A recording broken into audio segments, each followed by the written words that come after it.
Sou peregrino aqui, em terra estranha estou, no reino. Bem-vindo ao podcast Estrangeiros e Peregrinos. A mensagem de hoje será apresentada por Dennis Allen.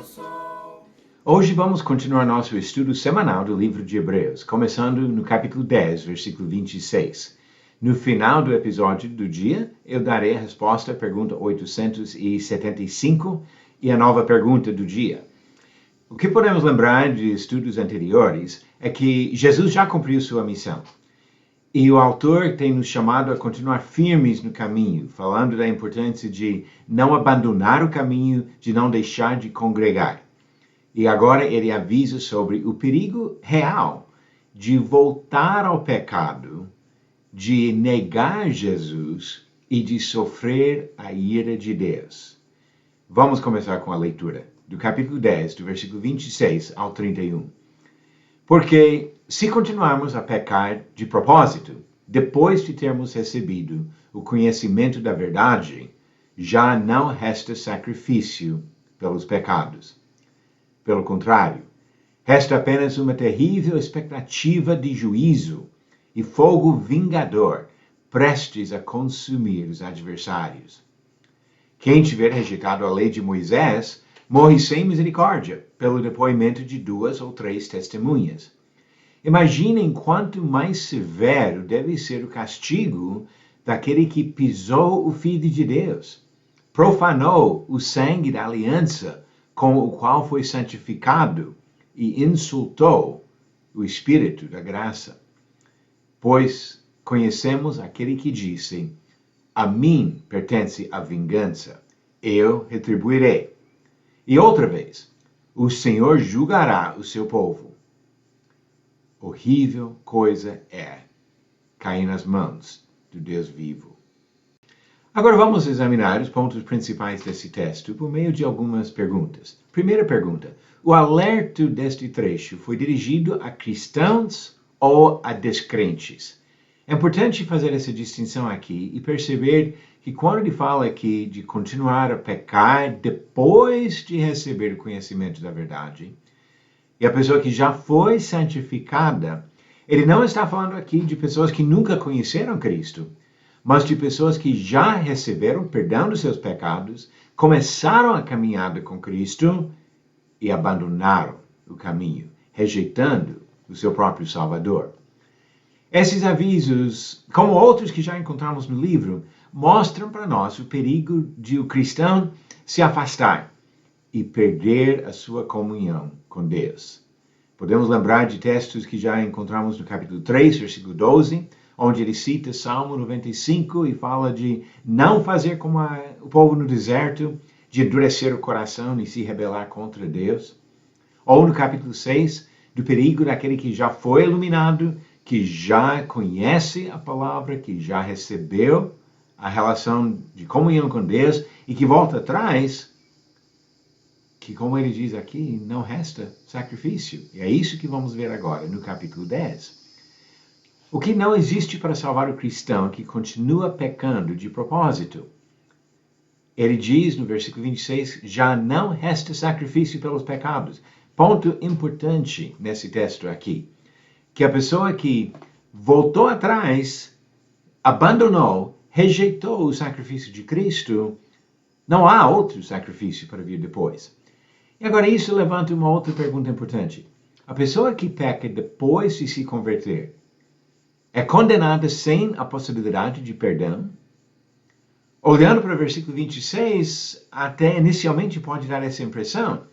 Se continuarmos a pecar de propósito, depois de termos recebido o conhecimento da verdade, já não resta sacrifício pelos pecados.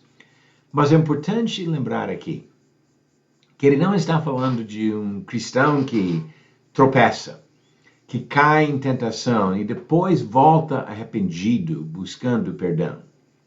Ele fala aqui da rejeição total do sacrifício de Cristo e a prática contínua e deliberada do pecado. Ele fala aqui de alguém que continua pecando de propósito, rejeitando o que Jesus tem feito para nós, no sacrifício na cruz. Vários textos no Novo Testamento mostram para nós a possibilidade da volta do cristão que cai no pecado. Gálatas capítulo 6, versículo 1, ele fala de alguém surpreendido numa falta. A pessoa tropeça e assim diz que nós devemos com mansidão tentar trazer essa pessoa de volta. Outros textos, como vamos ver daqui a pouco em Hebreus capítulo 12, algumas semanas pela frente, Tiago capítulo 5, onde ele fala de converter aquele irmão que se desviou. 1 João capítulo 1, que ele fala sobre a importância de continuar andando em comunhão com Cristo, mas que devemos reconhecer que nós pecamos e precisamos do perdão. E entrando no capítulo 2 de 1 João, ele diz que ele escreve para evitar o pecado em nossa vida, porém, temos advogado junto ao Pai, e se pecar, ainda temos esse acesso ao Senhor. E nas cartas que Jesus mandou às igrejas da Ásia, no livro de Apocalipse, ele até chamou igrejas a se arrependerem e voltar. Então existe sim a possibilidade de voltar depois de pecar. O cristão que tropeça, que cai no pecado, ainda tem esperança de voltar para Cristo e de restaurar a comunhão com Deus e a expectativa da salvação eterna. Graças a Deus por sua misericórdia nisso, porque todos nós, sendo honestos, reconhecemos que erramos, pecamos contra o Senhor. Agora, no final do versículo 26, ele diz, já não resta sacrifício pelos pecados. Como esse final complementa o ensinamento anterior sobre o sacrifício de Jesus? Agora, o que nós temos visto antes de chegar a esse texto aqui hoje, no capítulo 9, versículo 28, ele disse que Jesus se ofereceu uma vez por todas. E o que nós precisamos compreender aqui é que o autor está negando a eficácia de qualquer outro sacrifício. Os sacrifícios anteriores, como ele falou bastante no capítulos 9 e 10, no começo do capítulo 10, que o sangue de touros, de bodes, os sacrifícios do Antigo Testamento não serviam para perdoar pecados. E agora ele está dizendo que depois do sacrifício de Cristo não resta outro sacrifício. Deus não vai mandar outro filho para morrer em outra cruz para pagar os pecados cometidos depois. Jesus fez o único sacrifício por todos os tempos. Não pode ter outro sacrifício antes nem depois que traz perdão dos pecados do homem. Mas agora vamos falar sobre o problema daquele cristão que realmente volta atrás e rejeita definitivamente, deliberadamente, o sacrifício de Cristo. O que resta para o cristão que volta atrás e rejeita esse único sacrifício salvador? Agora a parte assustadora. Diz, versículo 27, resta apenas uma terrível expectativa de juízo e fogo vingador, prestes a consumir os adversários. Quem assim rejeita Jesus e seu sacrifício se torna adversário de Deus e traz sobre si a condenação. E agora o versículo 28. Vamos ver como esse versículo esclarece o sentido do texto que estamos vendo aqui. Ele fala aqui, quem tiver rejeitado a lei de Moisés morre sem misericórdia pelo depoimento de 2 ou 3 testemunhas. A palavra grega usada aqui, traduzida rejeitado nesta versão, significa anular, ou jogar fora, ou rejeitar. Não é uma questão de uma pessoa que respeita a lei, mas tropeça, mas alguém que rejeita a lei, rejeita definitivamente a lei. Então, quem tiver rejeitado, anulado, jogado fora a lei de Moisés, não tem recurso conforme aquele sistema. E isso ajuda para entender o que está dizendo agora, porque a comparação seria com a pessoa que anula ou joga fora e assim rejeita definitivamente o sacrifício de Jesus. Então, quem tiver rejeitado o sacrifício de Jesus, morre sem misericórdia, porque já rejeitou a graça, já rejeitou a misericórdia do Senhor. evitemos aqui dois extremos errados. Vamos evitar o extremo daqueles que ensinam a impossibilidade da apostasia, que a pessoa santificada não pode perder a salvação. Esse trecho claramente diz que é possível. Mas também vamos evitar o outro extremo da impossibilidade da reconciliação, que o cristão que cai no pecado não pode voltar. Os dois extremos estão errados. É possível sim perder a salvação e é possível sim voltar arrependido, mesmo depois de se converter a Cristo e cair em tentação. Mas enquanto estamos falando sobre o problema de uma rejeição total, como o autor descreve a gravidade dessa rejeição do sacrifício de Jesus? No versículo 29, ele diz que essa pessoa pisou o Filho de Deus, profanou o sangue da aliança com o qual foi santificado e insultou o Espírito da graça.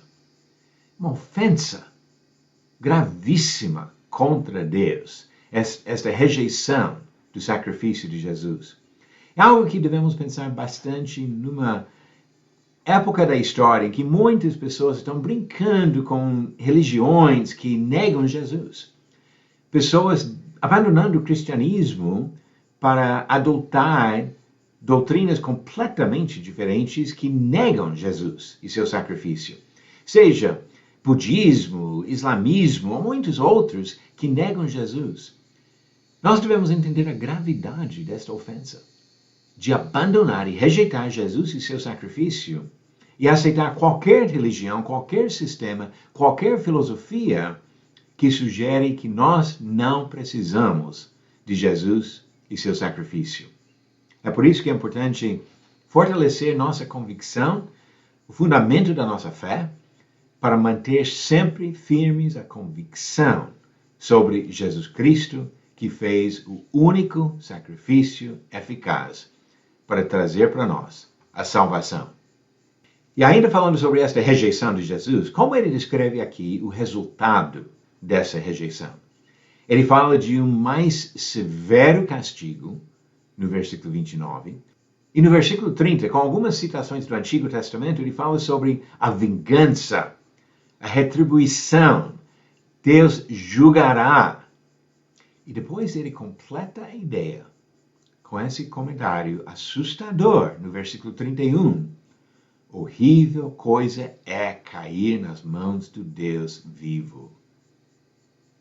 Nós queremos ser acolhidos nos braços de Deus e não cair nas mãos de um Deus que traz a vingança, julgamento e retribuição. Mas eu quero frisar aqui o fato que essa linguagem assustadora fala do castigo de pessoas que foram salvas dos seus pecados, mas que viraram as costas para o Senhor. Se você já de fato recebeu o perdão dos seus pecados, acreditando em Jesus, se arrependendo dos seus pecados, sendo batizado para a remissão dos pecados, ainda precisa ter cuidado de não virar as costas para Jesus.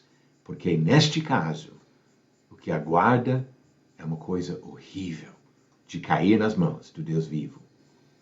Resumindo os pontos principais desse texto de Hebreus 10, do versículo 26 ao 31, observamos aqui o perigo de rejeitar o único sacrifício feito por Jesus. E a severidade de Deus para com todos que rejeitam o Filho. Vamos evitar extremos errados na doutrina, ou de negar a possibilidade de cair, ou de negar a possibilidade de voltar. Dois extremos errados. Mas na prática, vamos evitar esta apostasia da rejeição de abandonar Cristo. Vamos agora às perguntas do dia. Pergunta 875.